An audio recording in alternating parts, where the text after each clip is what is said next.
Good morning and welcome to the program Perspectives on Invicta 98.9.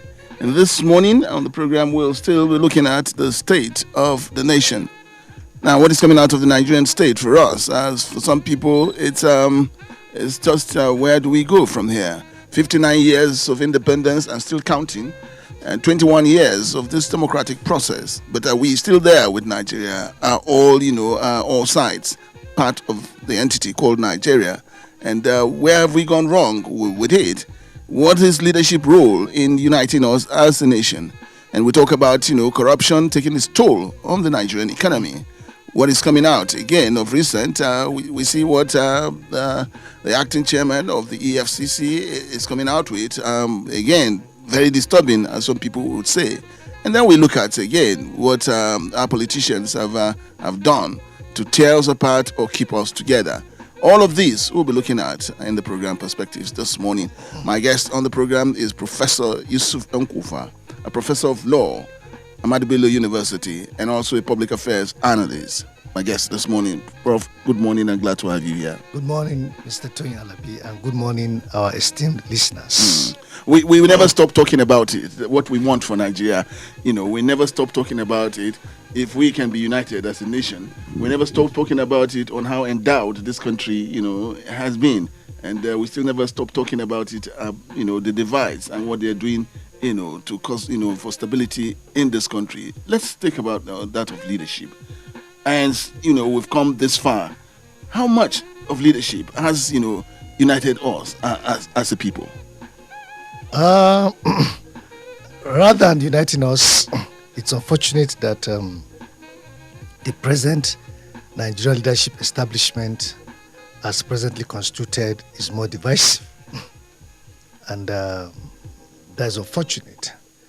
That has been there ever since independence. When the local elites ascended onto leadership position after independence, they abandoned one very important element, that is integration. It was unfortunate they didn't think about integration. They didn't think about trying to see how to promote a kind of synergy or united purpose as far as the various permutations of the diverse ethnic nationalities are in Nigeria. Yeah, granted that Nigeria is diverse culturally, we have ethno-religious diversity, but Nigeria is not the only country that has that challenges. India is one, and India has been able to, put in place a kind of integration system where people would at least, have a united understanding on certain, goals that are, universal, or that are peculiar to them.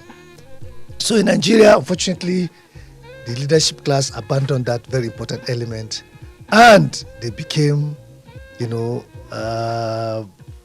overtaken by the lust for power and authority, to the extent that if you look at the trajectory of leadership since independence, it has always been contest and crisis within themselves. So it's all about election cycle. The moment they get elected, rather than to work for the people, you begin to see, leadership propelling, or projecting imaginary enemies for them to fight. As a matter of fact, their own shadows too become their enemies. So governance is put in abeyance, and it is all about how to maintain grip on power. And so you find a tussle within the political class. Those on the saddle are trying to maintain a grip on authority, and those outside are trying to dislodge. So essentially, that has defined the Nigerian political class right from independence. And added to this is the irresponsibility of the political class too, to unable to understand their role and also the contract between them. There is what we call social contract between the government and the governed. You see, Nigerian leaders are unable to understand this. They don't see beyond their purses. They are so myopic, they are so parochial, that all what they want is to engage in what we call aguada politics. Agora politics is fine boy politicians. They use the pedestal of politics rather than for growth and development, but to advance opulence, to advance, benevolence unto themselves, and to appropriate the resources of the state for their own benefits and their family. So they promote clannishness. It's all about clan. And look at the pattern of leadership and how they recruit, people to assist them. Look at all over the period that we're talking about. You see that the moment you have a leader, either as a president or a governor, he looks for his cronies. He looks for members of his clan. And you could see this playing out under this regime, especially where there's always constant tussle between the wife of the president and some of his relatives who are in government. So you see, rather than to sit down, lay out a pragmatic plan of how to stimulate growth and development through industrialization and make sure that the best of the best are recruited into public office and supported within the private economic space so that growth can be ignited, growth can be triggered. You have the informal economy, you have the formal economy. So you begin to ask, what is the plan for industrialization from the political class? What is the plan on how to stimulate growth and development? Enterprise. Where are the development banks or institutions that will spearhead this revolution? So all these are not in their agenda. All what they want is to enjoy the lucre of office, to enjoy the prerequisites that come from leadership and the glamour. So how can the country grow? So essentially, the leadership class, do not have the wherewithal to project or to trigger industrialization. And coupled with that, they are prebendal, they are parasitic on the national economy. The entire budget, we keep saying, close to 80% of the budget, are used to satisfy, the current expenditure of public officers. The amount of money they pay themselves, emolument, you can see governors, how much they pay themselves, how much they earmark for themselves, as gratuities and pensions. And you could see legislators are the most highly paid in this world. Beyond that, the racketeering that goes, with government resources, and also the collaboration between Western capital and the local bourgeoisie in terms of expropriation of our resources outside. All this goes to show, that there is a big problem of understanding of leadership. And beyond all this, there is also the political angle of it. Leadership continue to promote stereotypes that will cause disintegration, that will cause disconnect amongst the ethnic nationalities. The resort to ethno-religious affiliation is a political ploy that have been used by rapacious political leadership over time, as a kind of divide and rule. So they pitch people against themselves rather than to be a uniting force. The Nigerian political class is divisive because they know that if the country is united, if the country is educated, majority of people are educated, if there's empowerment, people will develop a strong power of analysis and put them, on their toes, bring them to books. There will be a culture of demand for public accountability. But as it is now, they refuse to educate the people and they use religion to divide them. They have pitched the Hausa man against the Igbo man. And you realize that as it is now, this country continually regresses, sliding back in terms of unity. And as it is now, the question is, do you have a Nigerian in Nigeria? Well, again, what presents to us this morning is about democracy, which would always be about the people. Now, you've talked about polarizing us as a people and using ethnicity and all of that to divide us. One place or one area that people talk that we can even get a little bit bite on leadership is when we go to the polls. Apparently, again, that has been taken over by the political elite. So, what are we looking at and for us to have one united voice, especially when we look at those that will champion the cause of democracy and making it real in Nigeria? We've always argued that the variant of democracy that we have in Nigeria is simply civilian rule. It's not democracy because all the ethos and important ingredients that make up democracy and allow it to function or to thrive as a civilizing force are all absent. One, citizen participation.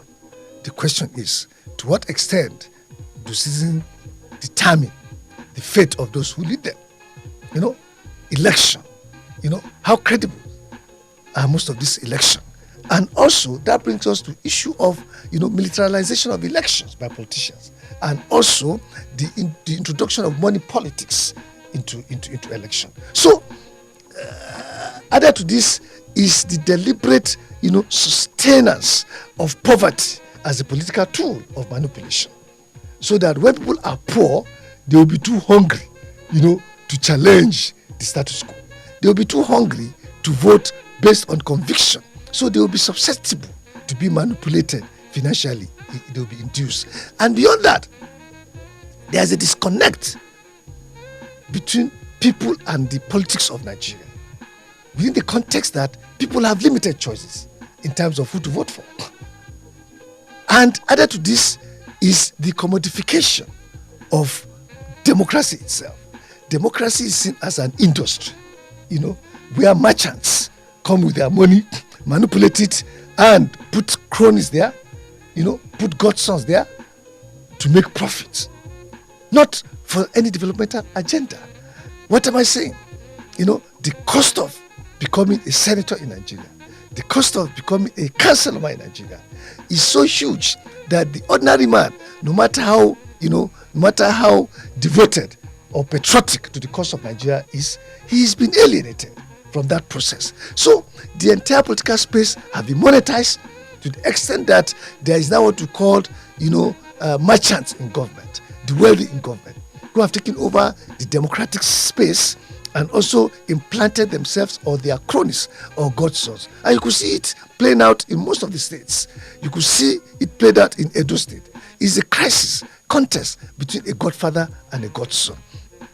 So essentially, unless our democracy is being retooled, decharacterized to adapt to the real tenets of democratic socialism, what we have now will continue to make us slide backwards. It will continue to be seen as a mirage, because the people are not part of the democratic system, either because, one, they are too poor to even understand the system so as to challenge it, or they are ill-educated to understand the nuances and the role that the Constitution has given unto the people, in a democratic structure. Are we ever going to get out of this? I mean, just looking into the future.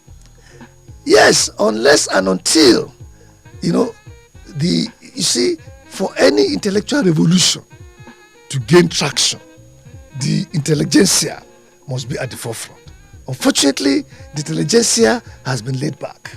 The intellectuals in the academia, in civil society groups, must come together and try to see how they can, network amongst themselves to be able to project what we call political evangelism, a kind of enlightenment program. Our people need to be enlightened that, look, beyond the crisis of poverty, the crisis of leadership is also key. To get out of poverty, we must get the right people that will promote, development, not people that will come and advance parochial, selfish economic interests. So to come out of this quagmire, there must be a kind of reforms within the political structure. But the issue is that, can politicians, spearhead these reforms? For example, what stops us from promoting independent candidature that will go, out of the political mainstream and liaise with these people for validation of elections? I mean, as an independent candidate, you are insulated from the crisis of the political party politics in Nigeria, because it's part of the problem. No matter how credible you are, if you do not subscribe or if you do not pander to the whims of the powerful in the party, you might not get what you want. So essentially, the National Assembly should look into that very urgently. But the question is, the present political class, would they allow that to flourish? Also, like I said earlier, civil society groups, the progressive intellectuals. But there's also a caveat. How much of progressive intellectualism do we have in Nigeria now? How much of progressive, civil society groups do we have in Nigeria now? Because poverty have made progressivism to die. And the scholars that we used to have that were progressive and those that used to champion progressive ideologies have all left the shores of this country. So essentially, you now have in large numbers neoconservative scholars who are reactionaries, just like the neoconservative political class. So the camp of the progressives is shrinking, very few. But that doesn't mean that hope is lost.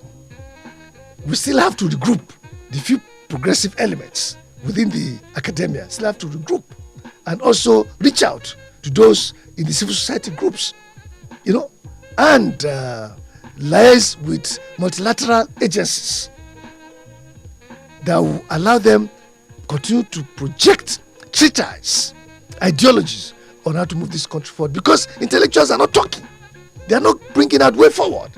In any democracy where there is a kind of derailment, it is intellectuals, and we have seen it in history that it is intellectuals that provide the baseline for revolutions. We saw it, the French Revolution, the American Revolution, even the Arab Springs. It was prepared by the agitation, intellectual agitation of thinkers who drew attention to the Nazism and the tyranny that comes with some of this despotic leadership. So in Nigeria, intellectuals have gone asleep. They are mute. And that is why the situation looks very helpless. Because the present political class that is profiting from this debauchery will never find solution. Because it is in their own interest for people to remain poor so that they will be used as cannon foders, so that they will be captives and be manipulated politically. Let's look at the arrangement of Nigeria, the divides that we have, north, east, south, west, and all of that. And again, they're talking about President Muhammad Buhari, where he got his votes from. Again, we're seeing a situation where from this zone, it's all about disappointment, and he's been told to his face that it's a failure as far as they are concerned. And so, what this speaks about, Muhammad Buhari and where he got his majority of votes. Is it something that he has just shirked away from his responsibility to the nation and, of course, to the north, where, majority of his votes are coming from? And so when we hear, the Northern Elders Forum really speaking to this, and we have seen some young ones really coming out, we have seen demonstrations, all over, and this is just to say that they are terribly disappointed about, how insecurity has been tackled. Is this going to, I'm looking at this with what may happen to a party like the APC in future, in the elections that we have coming. Yeah, thank you. You see, the Buhari administration is too enmeshed in clannishness, and that is its greatest undoing. This is what we call family and friends. Unfortunately, President Buhari hardly goes out of the clique of those that he knows to assist him in governance, and that has been the greatest undoing of his administration. Nigeria is blessed with great human capacity and resources, and it is a big, disadvantage. Is a big disadvantage for any government not to take advantage of the resources that is in this country. It's a big disadvantage, and you don't have to know somebody. What needs to be done is merit. We need to promote meritocracy. So unfortunately, the Buhari administration has continued to promote, nepotism, has continued to promote, a rental system where patronage and who I know what they call family and friends. Because if you look at all those that surround the president, the inner caucus, is family and friends. And this country is bigger than any local government. You must have to identify sterling qualities, visionaries, creative minds, This is a country that is in their needs of progression. This is a country, that has remained a laughing stock, is a pariah nation within the Community of Nations, a country with great potentials. Up to now, the human resources in this country is so huge that it is unpardonable for any leadership not to tap into this humongous human capital to assist her, in turning this country around. Where are the whiz kids? We have them. We could see them in the private sector. Where are the boys that introduced the banking reforms and made it a success? In a country where they were so, the country was so lethargic, and didn't believe that such kind of reform could succeed. In all the sectors, where are the whiz kids? Where are the economic experts? Go to any country in the world, you find Nigerians in key strategic position, triggering development for those nations, investments, practitioners, economists. We have them all over the world. Go and look for them, bring them on board. Locally, we have them. And the last Abacha administration has shown to us how to take advantage of homegrown talents. Despite its shortcomings, you could see that the Abacha team, did a very wonderful job. Even the Obasanjo administration, they weren't looking out for talents. But in this context, you realize that people who ordinarily should not be head of department of any private sector institutions are in government, holding key positions. It is very, very alarming. And that is why the country is stagnating. Because this administration is unable to fish out the best. It's only the people that I know. This is a country. Everybody should be given the opportunity to contribute, his own quota, especially those that are blessed, with those capabilities. So, 2 years going into this new tenure, I expect that based on the cries and agitations for change that is come out of the country, the Buhari administration should try to tinker with his team and bring in a brilliant, versatile young people, not old and expired, who are tired, who have to regain their strength by sleeping most of the day. No, this country cannot continue with this kind of people who have become so fatigued. You can't be in administration for the past 30 years and still be in this present government, and you are not fatigued. We need fresh ideas, vibrant ideas. We have them in large quantities. But the problem is that in this country, we have promoted patronage to a level that if you don't know anybody, no matter how qualified you are, no matter how meritorious you are, you'll not be given the opportunity to contribute. The program is Perspectives this morning, and we're looking at the state of the nation and sharing thoughts with us on that. We have Professor Yusuf Nkufa, a professor of law and a public affairs analyst. We'll come back after this break.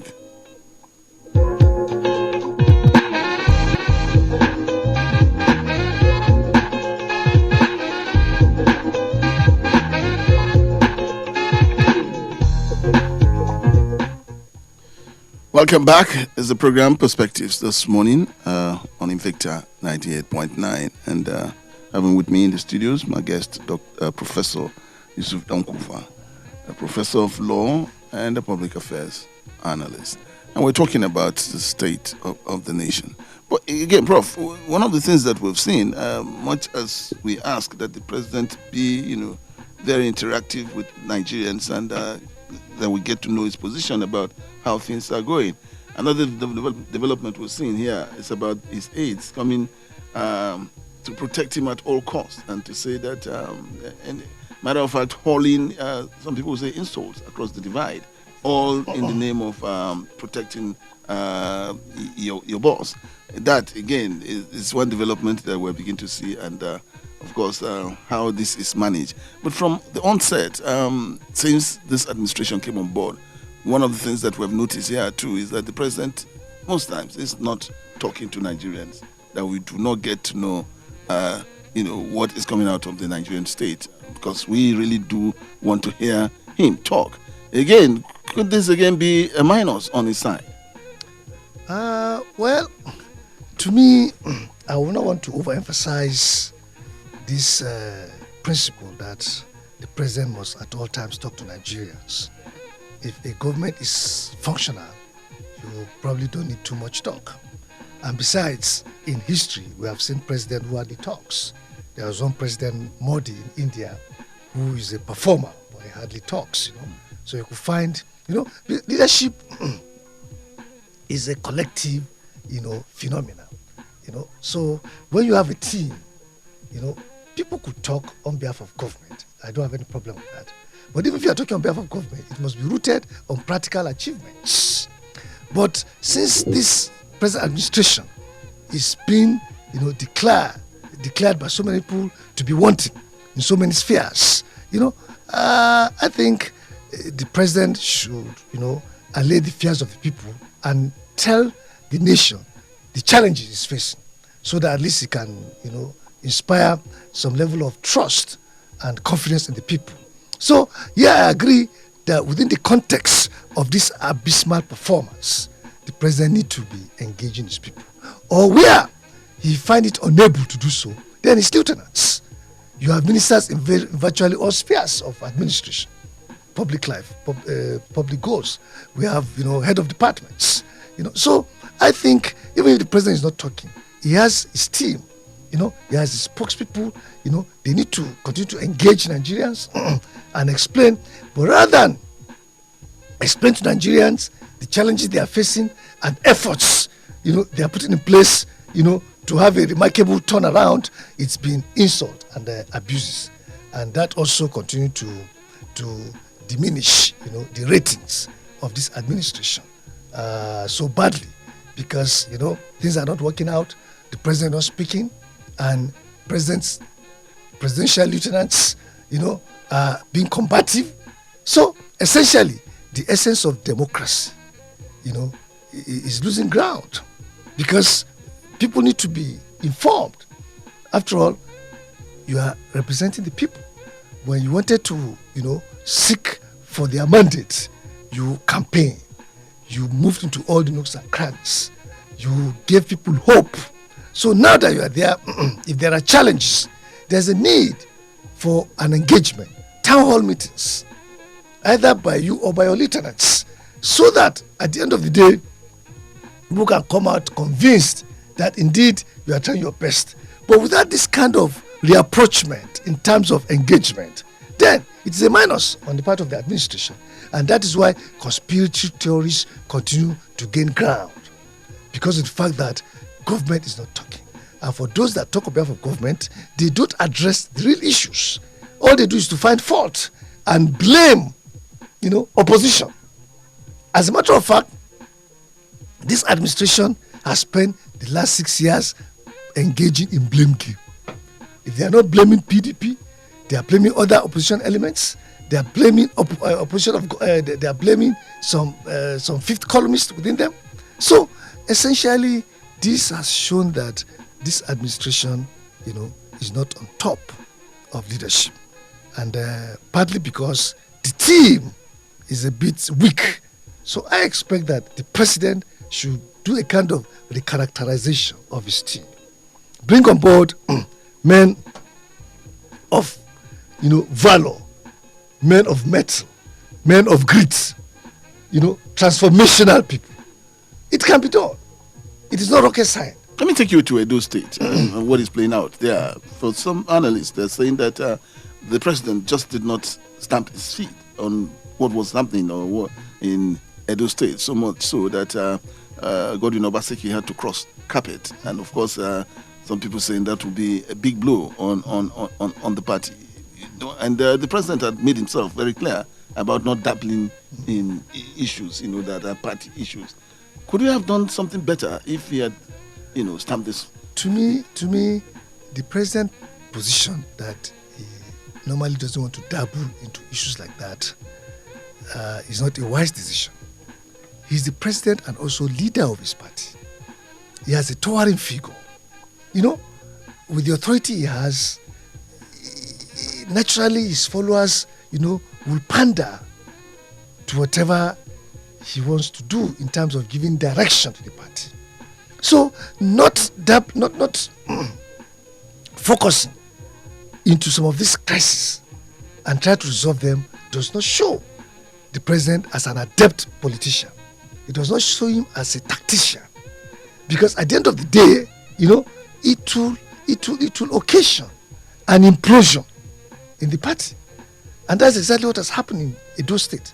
Now, the governor has cross-carpeted to PDP. So, in fact, the former APC chairman, Chief Odige Oyegun, said so last week, that look, there should be a kind of mechanism that will resolve some of this problem. So the president should, as a matter of course, stamp his feet on resolving this issue. And the best way in doing this is to maintain that internal party democracy must be sustained, must be maintained.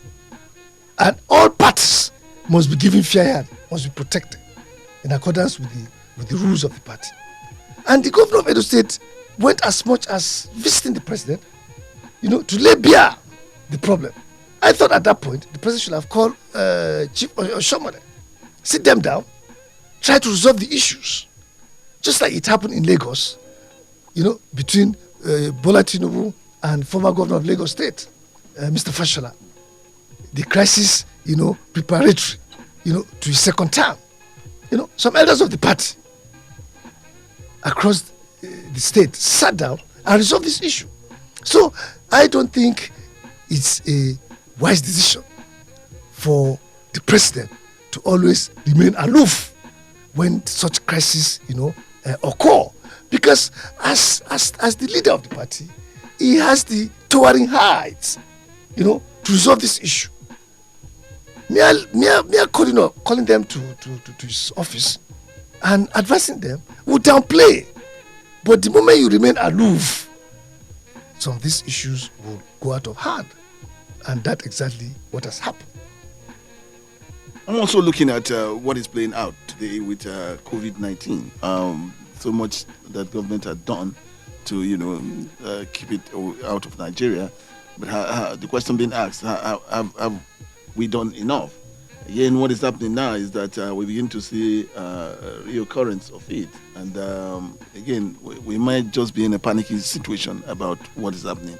All the measures put in place for that, the protocols that were put in place, very, very obvious that Nigerians have not been, observing these protocols. And again, the consequences of that, on the Nigerian populace. Yes, I think government should really adopt the German approach, where Germany has appropriated 60% of its GDP to supporting people so that they can stay at home. It's a stimulus package to support businessmen, industrialists, both low and high income investors, small scale industrial practitioners and civil servants. Germany is the only country in the world that has spent 60% of its GDP to support its people. And that's why people were able to observe all the protocols and conditions put in place, because the fear of the unknown that the collapsing economy has foisted on people was downplayed by German government. So in Nigeria, the so-called palliative program has been a ruse. Nobody knows the exact figure. So bear in mind that you have a consumerist economy where production is not in place. There's no productive activities. It's either we import, or we outrightly consume. So when you find a group of people like this, what government should do is to appropriate a lot of its resources, to make sure that people benefit and they stay at home, and also the provision of palliatives. It downplayed. It happened in the United Kingdom, even though its own stimulus package is not as huge as that of Germany. So when you have a country that is largely populated by exploited people, exploited poor, they will not understand why you should quarantine them, because the argument would be, even if you quarantine me, I can die of hunger. So that is the dilemma of the COVID crisis in Nigeria. Yes, we don't want you to be infected. Go and sit at home. Okay. But if I sit at home, the reality that I can die of hunger is there. So what are you doing? So that is what government has not been able to put in place. And that is why the crisis has come to occur. And that is why, out of frustration, government said, okay, fine. Especially Kaduna State, okay, you can come out, but the responsibility of staying protected and safe now lies squarely on you. As government, we have tried our best. Because there is a limit. People are beginning to be agitated.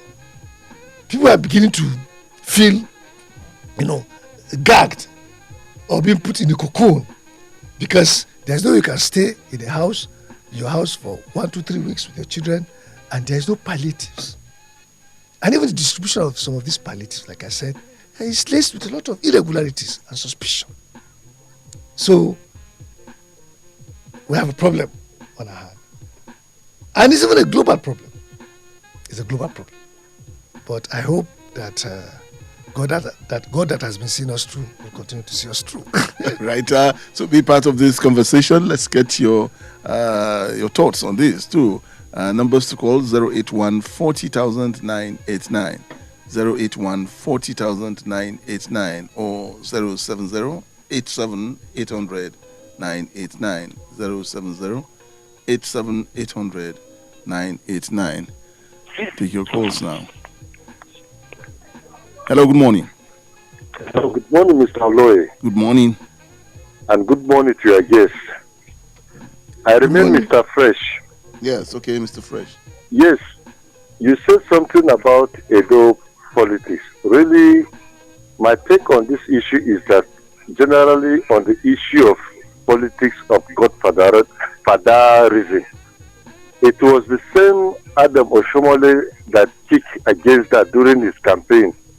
But I wonder why is the same Adam Oshomole that is trying to be a godfather in the Edo State politics. Because I still remember, the memories of the campaign that brought the present governor of Edo State is still fresh in my memory.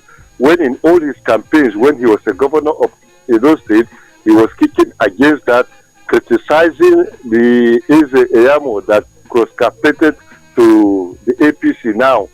How all the words he used, they are still fresh and the videos are still there. So I wonder why the man is doing that.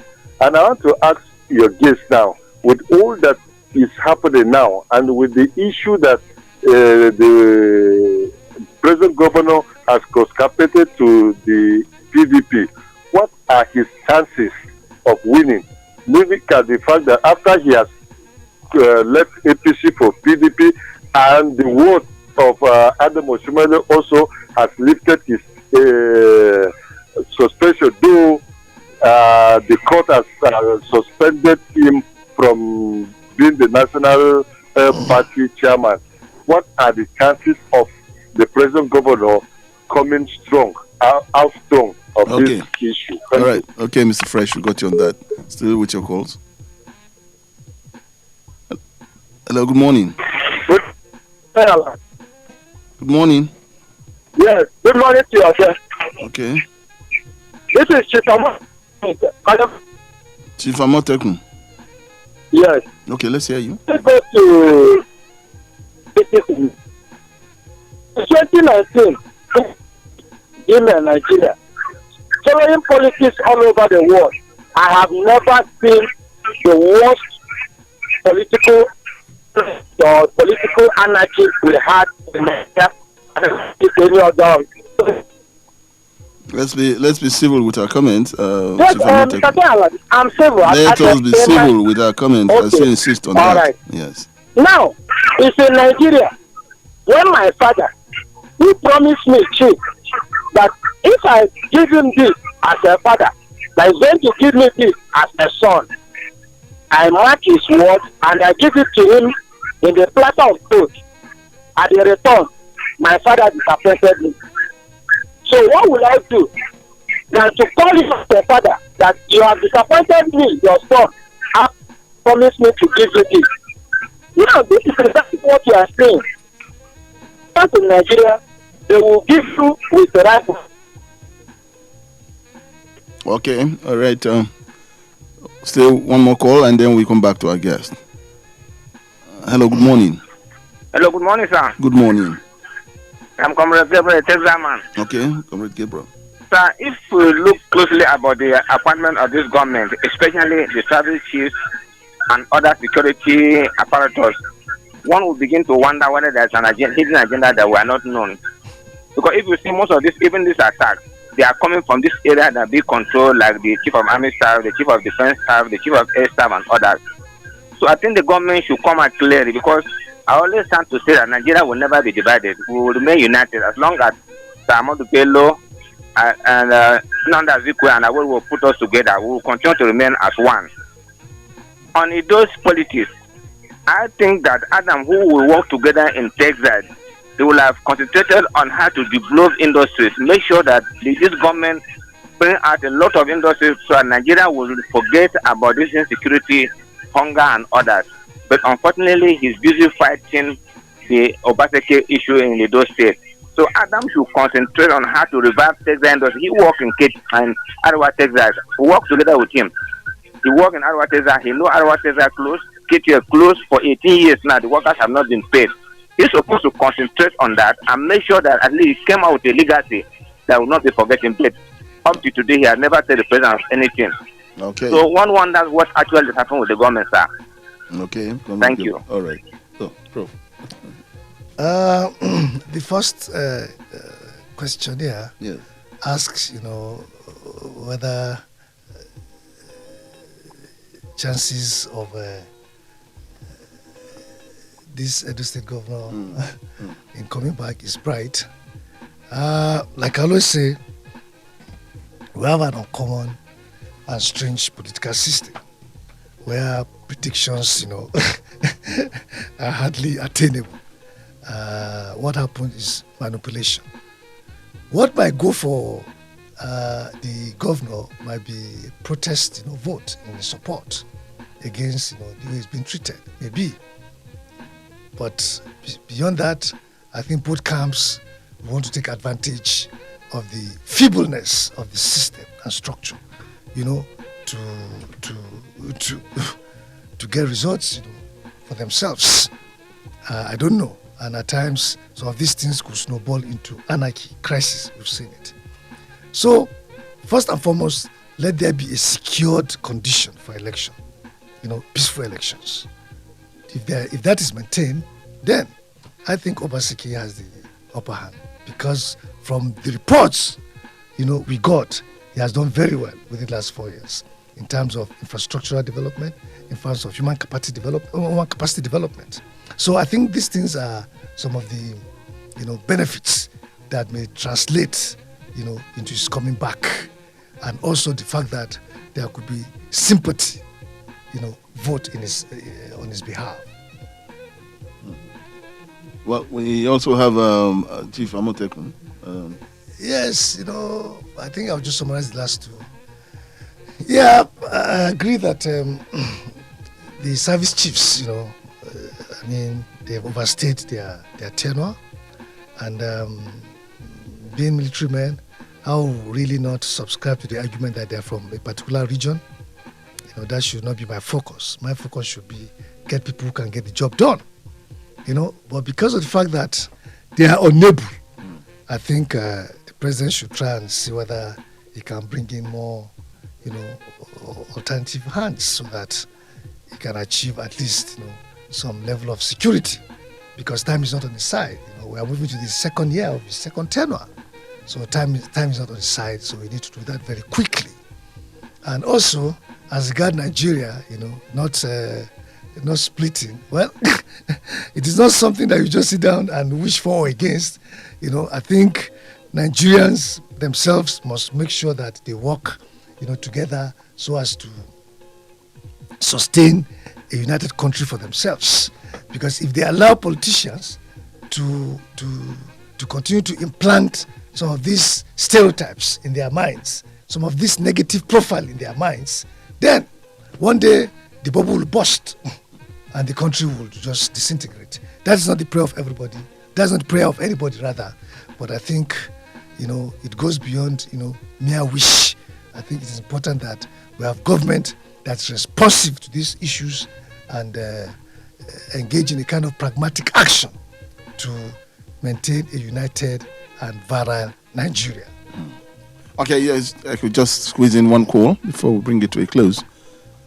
Hello, good morning. Good morning, Toya Alabi. Good morning. Your guest, Aye Kinafa. Okay, Aye Kinafa. Honestly, let me start from Edo State. Obasaki, you see, he has done everything that he has to do to remain in APC. But it was his fault because Obasaki himself did not help himself. You understand? Because Obasaki caused whatever happened to him that led him to the campaign to PDP. You understand? It's like you in your studio. Your staff cannot go against you, Toya Alabi. If you have a loyal staff and some of them are against you, some of them are supporting you, it's not gone anywhere. The Obasaki caused everything to himself. And I wonder why PDP is talking more about this Obasaki than the AP, honestly. Then on the insecurity, the service fee, yes. Definitely, as your guest said, the president has to look into people's plea and do something about it. If you look at it, the security personnel are paying with their dear life, very, very dear life. If you look at it, what has happened in Edo State, a SARS vehicle were ambushed, and the entire security personnel were wiped out by armed robbers. So not that they are not trying, but in other words, the media should also be reporting the positive part of the security, not to be looking for the negative. So thank you, I remember. Okay. All right, Aye Kinafa. Just before we close it, Prof, again, so much agitation about that we do some form of restructuring of the structure. I wonder what we have in mind about saying we more than any other time will need restructuring now. Nigeria itself as a country has a structural problem, no doubt. And the kind of federalism that we're operating now tend to, move or gravitate towards a unitary system of governance. And the 1999 Constitution has been criticized for promoting, more of a unitary system than a balanced, federalism. Now, people have been saying why this country is not working is because of this problem. I mean, fiscal federalism is a key. The federal government has no business, in exploration of the resources of the states.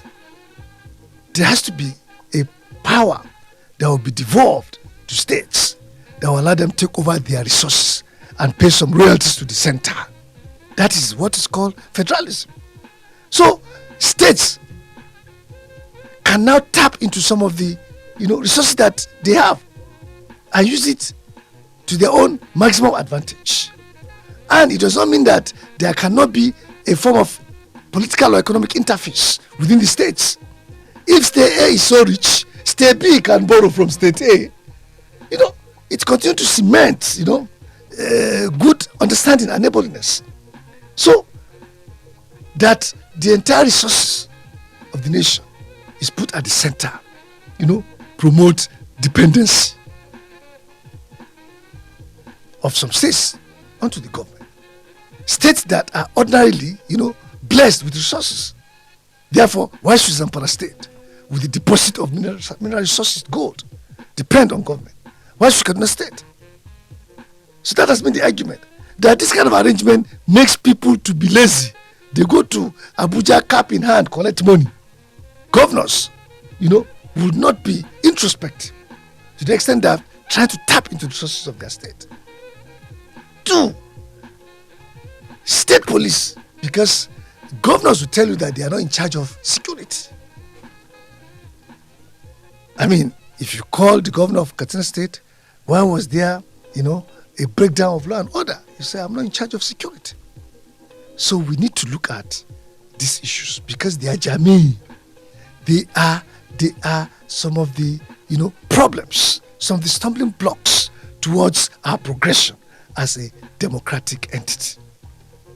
Because we have refused to look into some of these distortions, that are peculiar to us and try to modify them to fit into our own political worldview. So, you're talking about fiscal federalism, you're talking about, state police, you're talking about local government autonomy. That the grassroots does not feel the impact of local government because the constitution has somehow, wittingly or unwittingly, excluded some level of autonomy on the part of the local government by creating joint accounts by the state and local government and allowing the state to appropriate. So these are fundamental problems that unless and until we sit down, and previous government have tried to set up dialogue committee to look into all these issues. And I think we have to go back to the Jonathan, confab and look at some of the recommendations. People have argued that this presidential system of administration, is too expensive and, a kind of a clog in the wheel of our progress.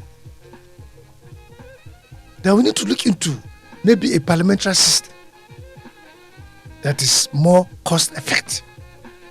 So, and I agree with the proponents of some of these issues. They are key, they are fundamental. We cannot continue to pretend as if we are not sick. All we need to do is to look for solutions to our sickness. Okay, and that would just be the size of it on the program Perspectives this morning. And we're looking at the state of the nation.